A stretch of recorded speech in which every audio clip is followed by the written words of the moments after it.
आज हमारे पास एक independent horror film spirit of fear की एक बहुत ही दिलचस्प समीक्षा है। और ये सिर्फ एक फिल्म रिव्यू नहीं है, बल्कि ये केस स्टडी जैसा है। केस स्टडी किस तरह से? फिल्म ने एक बहुत बड़ा दांव खेला था कि एक दमदार मनोवैज्ञानिक कॉन्सेप्ट एक छोटे से बजट की सारी कमियों पर पर्दा डाल सकता है। अच्छा, बिल्कुल। तो आज हमारी चर्चा का मिशन यही देखना है कि इस समीक्षा के हिसाब से फिल्म का ये दाव कहाँ काम कर गया और कहाँ फेल हो गया और कहाँ बुरी तरह से फेल हो गया। ये एक तरह से महत्वाकांक्षा और हकीकत के बीच की लड़ाई है, जो हमें अक्सर इंडिपेंडेंट सिनेमा में देखने को मिलती है। तो चलिए सबसे पहले इसके कॉन्सेप्ट को ही समझते हैं, क्योंकि रिव्यू के हिसाब से फिल्म की सारी ताकत और सारी कमजोरी वो इसी एक आइडिया से निकलती है। कहानी जैक नाम के एक लड़के की है जो अपने अतीत के किसी ट्रॉमा से जूझ रहा है। एक बहुत ही क्लासिक हॉरर सेटअप है, मतलब एक किरदार जो पहले से ही इमोशनल लेवल पर कमजोर है। एग्जैक्टली। हाँ, लेकिन यहाँ पर जो ट्विस्ट है वो इसे खास बनाता है। क्या? फिल्म का विलन कोई भूत, प्रेत या कोई सीरियल किलर नहीं है। वो एक ऐसी प्राचीन अलौकिक शक्ति है जो असल में कोई रूप नहीं लेती। कोई रूप नहीं लेती? तो फिर वो डराती कैसे है? वो बस आपके सबसे गहरे डर को आपके खिलाफ इस्तेमाल करती है, उसे एक फिजिकल फॉर्म दे देती है। तो जैसे अगर आपको मकड़ियों से डर लगता है तो वो आपको हर जगह मकड़ियां दिखाएगी। अच्छा। अगर आपको अकेलेपन से डर लगता है तो वो आपको पूरी दुनिया में अकेला महसूस कराएगी। यहाँ पर एक बात मेरे दिमाग में आ रही है। ये आइडिया सुनने में तो बहुत ब्रिलियंट है, लेकिन क्या ये बहुत ओरिजिनल है? हमने इट जैसी फिल्मों में भी तो देखा है कि विलन आपके डर का रूप ले लेता है। तो इस फिल्म का यूनिक सेलिंग पॉइंट क्या था? ये बहुत अच्छा सवाल है और समीक्षा इस पर एक बहुत बारीक बात कहती है। क्या कहती है? इट में पेनीवाइज आपके डर का रूप लेकर आपको बाहरी तौर पर डराता है। हाँ। लेकिन स्पिरिट ऑफ फेयर का कॉन्सेप्ट थोड़ा और अंदरूनी है। अंदरूनी मतलब? यहाँ पर वो शक्ति आपके डर को सिर्फ दिखाती नहीं है, वो आपके दिमाग को ये यकीन दिला देती है कि वो डर ही आपकी असलियत है। ओह। ये सिर्फ एक बाहरी खतरा नहीं है, बल्कि ये आपके मन का, आपकी हकीकत का हिस्सा बन जाता है। ओके, अब समझ आया। मतलब ये एक साइकोलॉजिकल बैटल है। तो जैक का संघर्ष किसी मॉन्स्टर से नहीं, बल्कि खुद अपने दिमाग से है। बिल्कुल, उसे हराने का एक ही तरीका है, अपने डर को फेस करना, अपने डर पर काबू पाना। हाँ, पर ये कहना बहुत आसान है, डर पर काबू पाओ, लेकिन एक फिल्म में इसे विश्वसनीय तरीके से दिखाना वो बहुत मुश्किल होता है। बिल्कुल, और यहीं पर फिल्म का सबसे बड़ा चैलेंज शुरू होता है।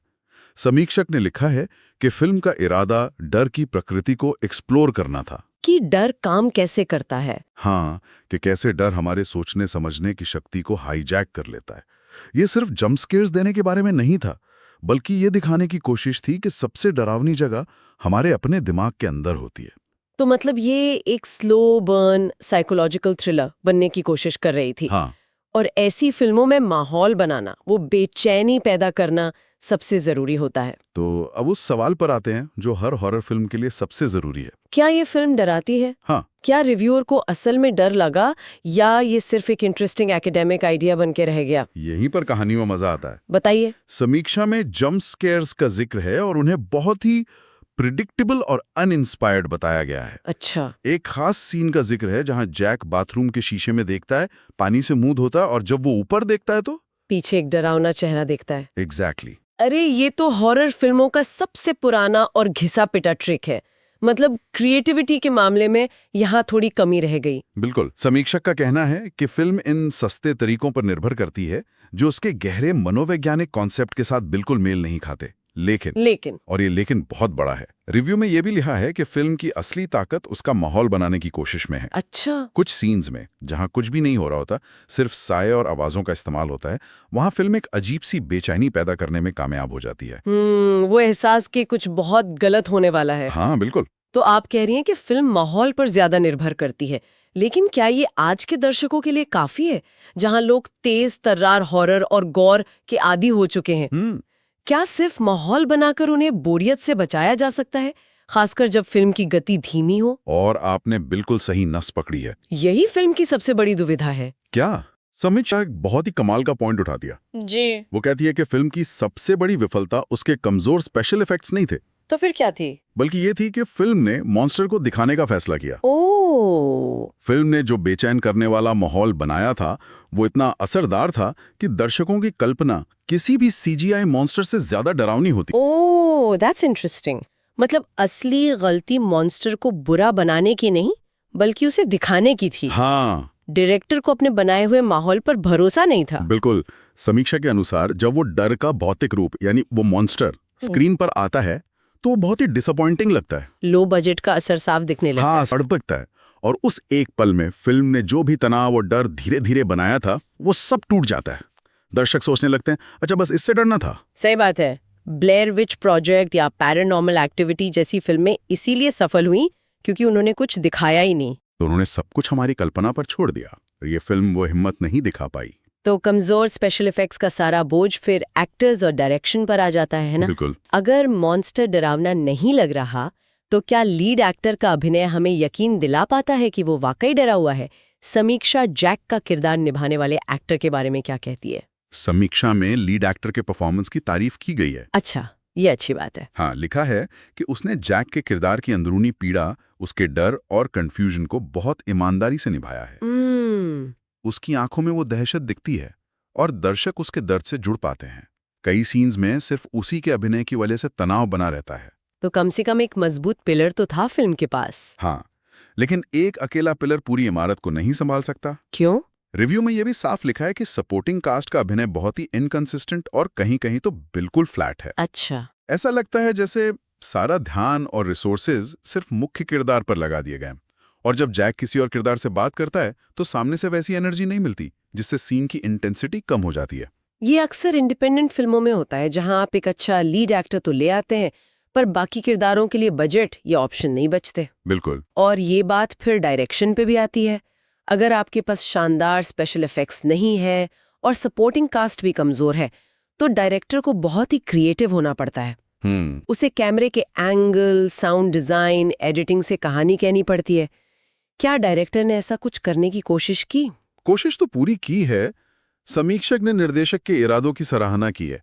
उन्होंने मानसिक संघर्ष और क्लॉस्ट्रोफोबिक माहौल पर ध्यान केंद्रित करने की पूरी कोशिश की।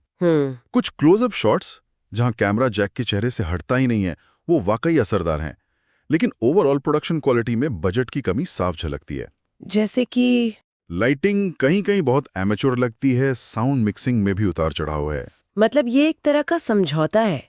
डायरेक्टर ने कहानी के मनोवैज्ञानिक पहलू को चुना, जो अच्छी बात है, पर तकनीकी खामियां इतनी ज्यादा थीं कि उन्हें नजरअंदाज नहीं किया जा सकता। सही बात है। ये मुझे सोचने पर मजबूर करता है कि इंडिपेंडेंट फिल्म मेकिंग में ये फैसले कितने मुश्किल होते होंगे। बहुत ज्यादा। कि क्या हम एक बेहतरीन शॉट पे ज्यादा समय और पैसा लगाएं या कहानी को आगे बढ़ाने पे फोकस करें? हाँ, और ये उन सभी इंडिपेंडेंट फिल्मकारों की कहानी है जो सीमित बजट में कुछ बड़ा और अलग करना चाहते हैं। कभी-कभी वे मूनलाइट जैसी फिल्म बना लेते हैं और कभी-कभी नतीजा स्पिरिट ऑफ फियर जैसा होता है। हाँ, जहां इरादे सोने के थे पर नतीजा पीतल का निकला। तो इन सब बातों को ध्यान में रखते हुए ये फिल्म आखिर है किसके लिए? समीक्षा इसे मास्टरपीस तो बिल्कुल नहीं कहती, ये तो साफ है। तो कौन देखे इसे? समीक्षक ने इसका बहुत सीधा जवाब दिया है। ये फिल्म उन दर्शकों के लिए है जो कट्टर हॉरर प्रशंसक हैं। अच्छा, हार्डकोर फैंस। हाँ, हार्डकोर फैंस, खासकर वो जो low budget independent horror cinema को अप्रिशिएट करते हैं। मतलब जो ये देखने को तैयार हैं कि सीमित साधनों में क्या हासिल करने की कोशिश की गई है। बिल्कुल, जो कहानी के पीछे के विचार को चमकदार स्पेशल इफेक्ट से ज्यादा महत्व देते हैं, भले ही नतीजा परफेक्ट ना हो। और रिव्यू में एक चेतावनी भी है ना? हाँ, एक बड़ी और साफ चेतावनी। अगर कोई बेहतरीन स्पेशल इफेक्ट्स, तेज गति वाली कहानी या हॉलीवुड जैसी स्लिक प्रोडक्शन की उम्मीद कर रहा है तो ये फिल्म उनके लिए नहीं है। बिल्कुल नहीं है। उन्हें इस फिल्म से दूरी रहना चाहिए। ये एक धीमी, विचारशील और खामियों से भरी फिल्म है। ये आपको चम्मच से खिलाएगी नहीं, आपको खुद मेहनत करनी पड़ेगी इसके अच्छे हिस्सों तक पहुंचने के लिए। अंत में समीक्षा इसे 5 में से 2.5 स्टार की रेटिंग देती है। ये रेटिंग अपने आप में बहुत कुछ कहती है। ये न तो पूरी तरह से खारिज कर रही है और न ही इसकी बहुत तारीफ कर रही है। हाँ, 2.5 स्टार्स की रेटिंग एक तरह से कहती है कोशिश अच्छी थी पर काफी नहीं।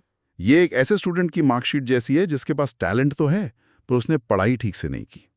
फिल्म अपनी महत्वाकांक्षाओं के बोझ तले दब जाती है, लेकिन इसने एक दिलचस्प विषय जरूर उठाया। मतलब ये एक व्हाट इफ वाली फिल्म है, एक साहसी लेकिन अधूरा प्रयास। बिल्कुल। और ये भी दिखाता है कि एक शानदार कॉन्सेप्ट ही काफी नहीं होता, उसे पर्दे पर उतारने के लिए क्राफ्ट, रिसोर्सेज और सबसे जरूरी हिम्मत चाहिए होती है। ये जानने की हिम्मत कि कब आपको मॉन्स्टर को दिखाना है और कब उसे दर्शकों की कल्पना के अंधेरे में छिपाए रखना है। तो स्पिरिट ऑफ फियर की समीक्षा से यह साफ है कि ये फिल्म एक सिक्के के दो पहलुओं की तरह है। एक तरफ एक शानदार महत्वाकांक्षी आइडिया है, हाँ, जो डर के मनोविज्ञान की गहराइयों में उतरता है, और दूसरी तरफ बजट और अनुभव की सीमाएं हैं, जो उस आइडिया को पूरी तरह से साकार नहीं होने देती। ये इस विचार को और पुख्ता करता है कि कभी-कभी सबसे डरावनी चीजें वो नहीं होती हैं जो हमें दिखाई देती हैं, बल्कि वो होती हैं जिन्हें हम अपने अंदर सालों से छिपाए रखते हैं। सही बात है। और ये फिल्म उसी छिपे हुए डर को पर्दे पर लाने का एक साहसी, भले ही लड़खड़ाता हुआ प्रयास है। और ये पूरी चर्चा एक बहुत ही दिलचस्प सवाल पर आकर खत्म होती है। क्या? हॉरर का असली मकसद क्या है? क्या हॉरर कहानियां तब ज्यादा असरदार होती हैं जब वे हमें किसी बाहरी शक्ति, किसी मॉन्स्टर या भूत से डराती हैं? या तब जब वे हमें हमारे ही मन के आईने में झांकने पर मजबूर कर देती हैं और दिखाती हैं कि असली मॉन्स्टर तो हम खुद अपने अंदर लेकर घूम रहे हैं?